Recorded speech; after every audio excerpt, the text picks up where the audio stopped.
శ్రీరామభక్తాయ హనుమతే నమః. హనుమచ్చరిత్ర. శ్రీ సీతారామాంజనేయాదుల అయోధ్య ప్రయాణం. శ్రీరామచంద్ర భగవానుడు సీతా లక్ష్మణ సుగ్రీవ విభీషణాదులతో పుష్పక విమానముపై అయోధ్య నగరమునకు పయనమయ్యెను. ప్రయాణం ముగియుసరికి రాముడు హనుమంతుని పిలిచి, హనుమ, అయోధ్య చేరి భరతుడు ఏమి చేయుచున్నాడో చూడుము. నా వియోగములో ప్రతిక్షణము అతనికి కల్పసదృశముగా కనిపించుచుండును. నా సమాచారం అతనికి వినిపించి అతని సమాచారము నాకు తెలియజేయుము అనగా విని హనుమంతుడు బయలుదేరెను. హనుమద్ భరత సమాగమం. అయోధ్యలో భరతుడు శ్రీరాముని కొరకెంతగా వేదన చెందుచున్నాడో వర్ణింపజాలము. మారుతి అతని స్థితిని అంతను చూచెను. భరతుడు జటాజూటముతో కుశాసనాసీనుడై యుండెను. అతని శరీరము శుష్కించిపోయినది.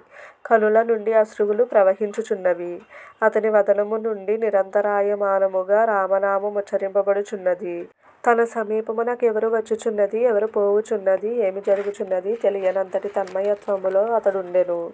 మారుతి అతని ధ్యానమును భంగపరచుచు, భరత, ఎవరి విరహముతో నీవు దుఃఖించుచుంటివో ఆ రామచంద్ర భగవానుడు జానకీమాతతో లక్ష్మణ సుగ్రీవ విభీషణాదులతో కుశలముగా వచ్చుచున్నాడు అనెను. అపారమైన నిర్వచనీయానందమును కలుగజేయు మధురమైన మారుతి పలుకులు ఆలకించి భరతుడు అమందానందభరితుడై వెంటనే లేచి నిలిచి హనుమంతుని గాఢాలింగనము చేసుకొనెను. మాటిమాటికి రామచంద్రుల విషయమై ప్రశ్నించెను. హనుమంతుడు ప్రసన్న చేతస్కుడై యావద్విషయములను వినిపించెను.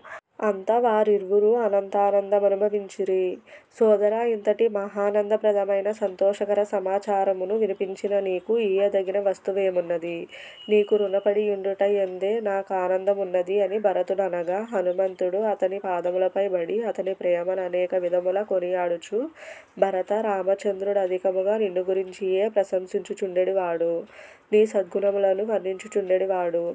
నీ నామమునే జపించుచుండెడివాడు అని పలికి భరతానుమతిపై అచ్చట నుండి వెడలెను. వీడియో నచ్చితే లైక్ చేయండి. ఫ్రెండ్స్ అండ్ ఫ్యామిలీ మెంబర్స్కి షేర్ చేయండి. తప్పకుండా సబ్స్క్రైబ్ చేయండి.